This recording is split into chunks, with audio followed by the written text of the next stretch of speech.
यह स्टोरी एक कॉन्वेंट की है जहाँ बहुत सारी नन्स रहती है। इन नन्स को यहाँ मर्द के नाम पर सिर्फ एक बूढ़ा माली देखने को मिलता है जिसे बिल्कुल भी पसंद नहीं करती। फिर यहाँ एक जवान लड़के की एंट्री होती है जो इन नन्स की सूखी गुफाओं में पानी का फव्वारा चलाता है। कहानी की शुरुआत सिस्टर फर्नांडा से होती है जो कि गधे को लेकर कॉन्वेंट के अंदर आ रही होती है। तभी उसे सिस्टर जेनेवरा मिलती है जो उसे पूछती है कि तुम कल रात कहाँ थी। इस पर फर्नांडा उसे बताती है कि मैं इसे पकड़ने के लिए इसके पीछे गई थी। सिस्टर जेनेवरा कहती है कि यह हर रोज कैसे भाग जाता है, मैंने तो कल रात सभी गेट चेक किए थे। तभी माली लुल्को वहाँ से गुजर रहा होता है। वो उन दोनों सिस्टर्स को गुड मॉर्निंग बोलता है। ये सुन वो दोनों उस पर भड़क जाती है और उसे भला बुरा कहने लगती है। माली तुरंत वहाँ से पतली गली पकड़ लेता है। अब यहाँ दोपहर की प्रेयर होती है जिसमें सिस्टर मारिया जो कि यहाँ की मदर सुपीरियर है और फादर तमाशो को दिखाया जाता है। ये दोनों इस चर्च की देखरेख करते हैं। अगले सीन में हमें सिस्टर एलेक्जेंड्रा दिखाई देती है जो कि अपने बिस्तर पर चुपचाप बैठी कुछ सोच रही थी। दरअसल वह चर्च की इस नीरस जिंदगी से परेशान हो चुकी थी और उसे बाहर जाकर जेसीबी की खुदाई देखनी थी। अगली सुबह एलेक्जेंड्रा के पापा उसे मिलने आते हैं जो उसे बताते हैं कि उसके लिए लड़का नहीं मिल रहा,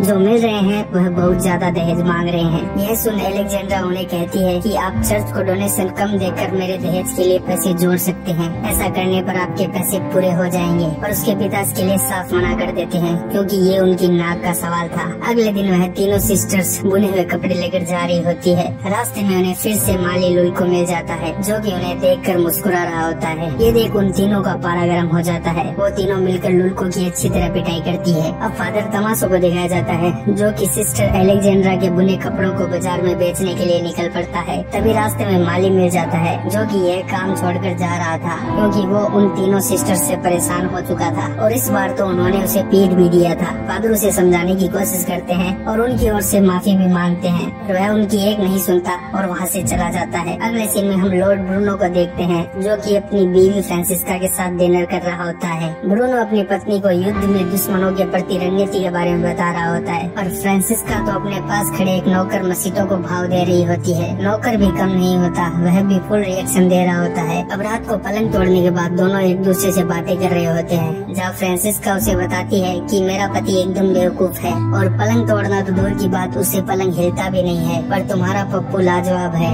ये सुन मसीतो एक और राउंड मारने के लिए कहता है और अपनी गन लोड करता है। उतने में ही लॉर्ड ब्रूनो वहाँ आ जाता है। ब्रूनो के पैरों की आवाज सुन मसीतो वहाँ से 9-2-11 हो जाता है जिससे ब्रूनो को उसका चेहरा नहीं दिखाई देता और वो उसकी सैनिक वाली ड्रेस देख लेता है। ब्रूनो उसके पीछे सीधा सैनिकों के सोने वाले रूम में पहुँच जाता है जहाँ मसीतो सोने का नाटक करता है। ब्रूनो बहुत चालाक होता है, वह सभी के दिल की धड़कनें चेक करता है। मसीतो की बारी आती है और वो पकड़ा जाता है क्योंकि वो अभी दौड़ कर आया था जिससे उसकी दिल की धड़कन काफी तेज होती है। अब अंधेरा होने के कारण वो उसकी शक्ल नहीं देख पाता तो ब्रूनो उसके आगे के बाल काट कर ले जाता है ताकि सुबह वो उसे पहचान सके। ब्रूनो के जाते ही मसीतो उठता है और अपने सारे साथियों के आगे के बाल काट देता है ताकि वैसे भी दिखने में एक जैसे लगे। अगली सुबह ब्रूनो उस गद्दार नौकर को ढूंढने आता है पर सभी नौकरों के बाल कटे होने के कारण वह उसे पकड़ नहीं पाता। अब अगले दिन मसीतो अपना काम कर रहा होता है। तभी ब्रूनो की बीवी अपनी प्यास बुझाने के लिए उसके पीछे आती है और खुले में ही उसे पकड़ लेती है और उसके साथ चुम्मा चाटी करने लगती है। यह नजारा ऊपर खड़ा ब्रूनो देख रहा होता है। ब्रूनो को देख मसीतो की हवा निकल जाती है और वो वहाँ से जंगल की तरफ भागता है। ब्रूनो के 2 नालायक सैनिक उसका पीछा करते हैं पर मसीतो उनके हाथ से निकल जाता है। भागते भागते जंगल में मसीतो की मुलाकात फादर तमाशो से होती है जो कि नशे की हालत में अपनी गाड़ी को उल्टा देता है जिससे उसके सारे कपड़े नदी में बह जाते हैं। मसीतो यहाँ फादर की मदद करता है जिससे फादर इम्प्रेस होकर उसे अपने साथ चर्च ले आता है क्योंकि वह फादर से रहने के लिए रात को ठिकाना मांगता है। रास्ते में फादर उसे समझाते हैं कि तुम गूंगे और बहरे होने की एक्टिंग करना, नहीं तो वहाँ की सिस्टर तुम्हें परेशान कर लेगी। अगली सुबह वह दोनों चर्च पहुँचते हैं। यहाँ फादर मसीतो की मुलाकात सिस्टर मारिया से करवाता है और वो सिस्टर को बताता है कि इसे मदद की सख्त जरूरत है और हमारे पास भी माली नहीं है,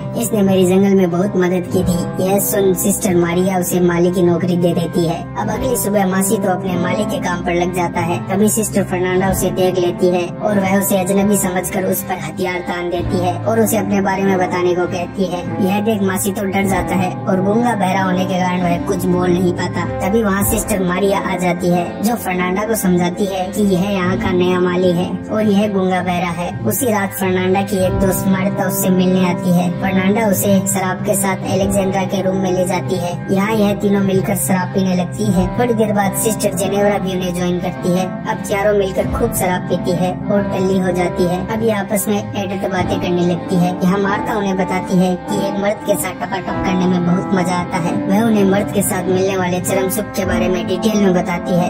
मार्था की मोटिवेशनल स्पीच सुनकर ये तीनों लड़कियों के मन में कुछ कर गुजरने की चाह जागती है। सिस्टर जेनेवरा और फर्नांडा तो कुछ ज्यादा ही मोटिवेट हो जाती है। वह रुक नहीं पाती और थोड़ी देर बाद जेनेवरा के रूम में आपस में इंटीमेट होने लग जाती है। अब अगली सुबह अपना माली मासी तो एक खड्डा खोद रहा होता है। तभी वहाँ सिस्टर एलेक्जेंड्रा पहुँच जाती है। वो उसे अपनी ओर आकर्षित करती है। अपने माली का बैकग्राउंड तो आपको पता ही है। वो इस मौके का पूरा फायदा उठाता है और उस नाजुक कली के ऊपर चढ़ जाता है। माली उस कली को फूल बनाने की पूरी कोशिश करता है, पर तभी चर्च की घंटी बज जाती है। सिस्टर एलेक्जेंड्रा को वहाँ से जाना पड़ता है। इस साइड जेनेवरा और फर्नांडा कपड़े धो रही होती है और पिछली रात के बारे में बात कर रही होती है। तभी सिस्टर एलेक्जेंड्रा वहाँ पहुँच जाती है। आज एलेक्जेंड्रा के मुँह पर अलग ही खुशी होती है। यह देख फर्नांडा उसे पूछती है कि तुम्हारे कपड़े खराब कैसे हुए। एलेक्जेंड्रा उसे बताती है कि उसने माली को खड्डा खोदने में मदद की थी। एलेक्जेंड्रा के मुंह की चमक देख फर्नांडा को उस पर शक होता है कि कहीं इसने माली से अपना खड्डा तो नहीं खुदवा लिया। अब फर्नांडा को भी अपना खड्डा खुदवाना होता है, तो वह अपनी दोस्त मार्था के पास जाती है और उसे अपनी प्यास के बारे में बताती है। तो वह उसे जंगल में ले जाती है। वहाँ वो दोनों बेलेडोना की एक दवाई तैयार करते हैं, जिसकी खुशबू से मर्द मोहित हो जाते हैं। अब मार्था इस दवा की कुछ बूंदे फर्नांडा की आंखों में डालती है। इसी के साथ मार्था यह भी बताती है कि इसे मुंह से दूर रखना, नहीं तो इससे बहुत भयानक नशा होता है।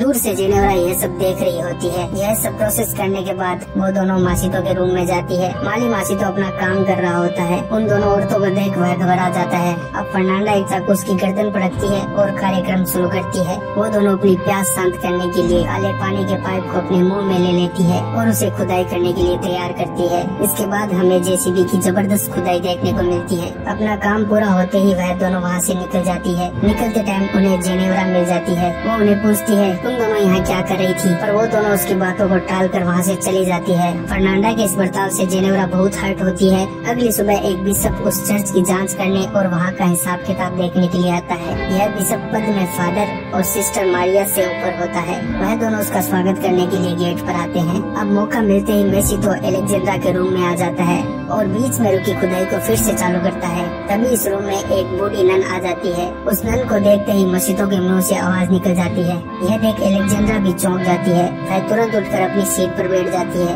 उन दोनों की किस्मत अच्छी होती है कि वह बहरी नन सीधा अपनी सीट पर जाकर बैठती है और इस साइड नहीं देखती। तभी वहाँ बिशप और मारिया भी आ जाते हैं। मसीतो यहाँ बाल बाल बसता है। वो उनके जाने तक बेड के नीचे ही छुपा रहता है। उन दोनों के जाते ही मसीतो उसी खिड़की से वापस चला जाता है। इस साइड सिस्टर जेनेवरा भी बेलेडोना की दवाई बना लेती है, पर उसे इसका यूज पता नहीं होता, इसलिए वह उसे आंखों में डालने के बजाय पी लेती है, जिसका नशा उसे उसी वक्त चढ़ने लगता है और उसका सर चकराने लगता है। फिर वह अपने हाथ पर एक कट लगाती है और उससे निकलने वाला खून अपने गालों पर लगा लेती है, ताकि वह भी फर्नांडा की तरह खूबसूरत दिख सके। अब एलेक्जेंड्रा मासीतो के रूम में जाती है और उससे पूछती है कि तुमने मुझसे झूठ क्यों बोला कि तुम गूंगे बहरे हो। इतने में वहाँ जेनेवरा आ जाती है। उसे वहाँ आता देख मसीतो सो जाता है और एलेक्जेंड्रा एक कोने में जाकर छुप जाती है। जेनेवरा आते ही सोते हुए मसीतो के ऊपर चढ़ जाती है और उसे अजीब तरीके से चाटने लगती है। तभी जेनेवरा को फर्नांडा की आवाज सुनाई देती है। उसे आता देख जेनेवरा भी उसी कोने में छुप जाती है। वहीं पर एलेक्जेंड्रा भी होती है। जेनेवरा उसे देख चौंक जाती है।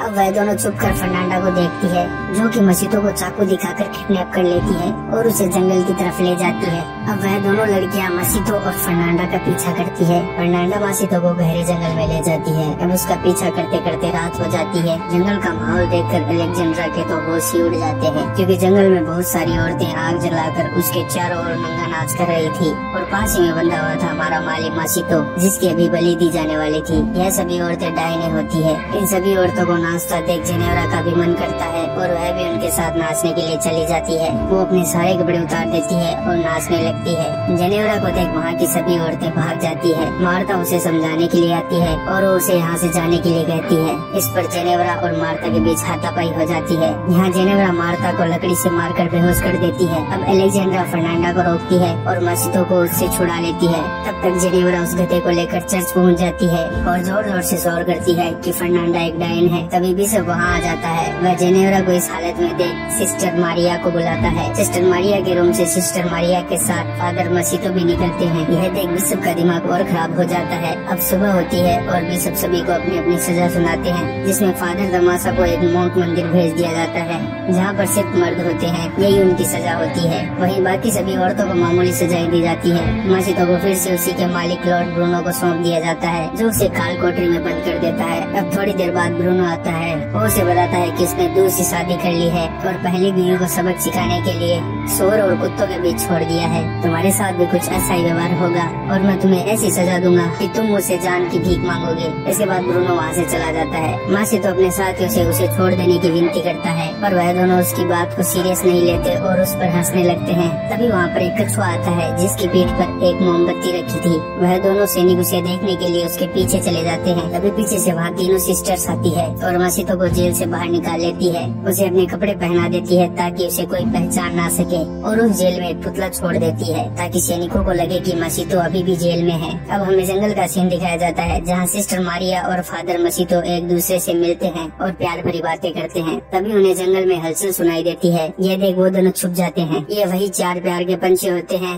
जो कॉन्वेंट की तरफ जा रहे थे। उनके जाते ही फादर और मारिया दोनों एक दूसरे को किस करते हैं। इसी के साथ ही मूवी समाप्त होती है।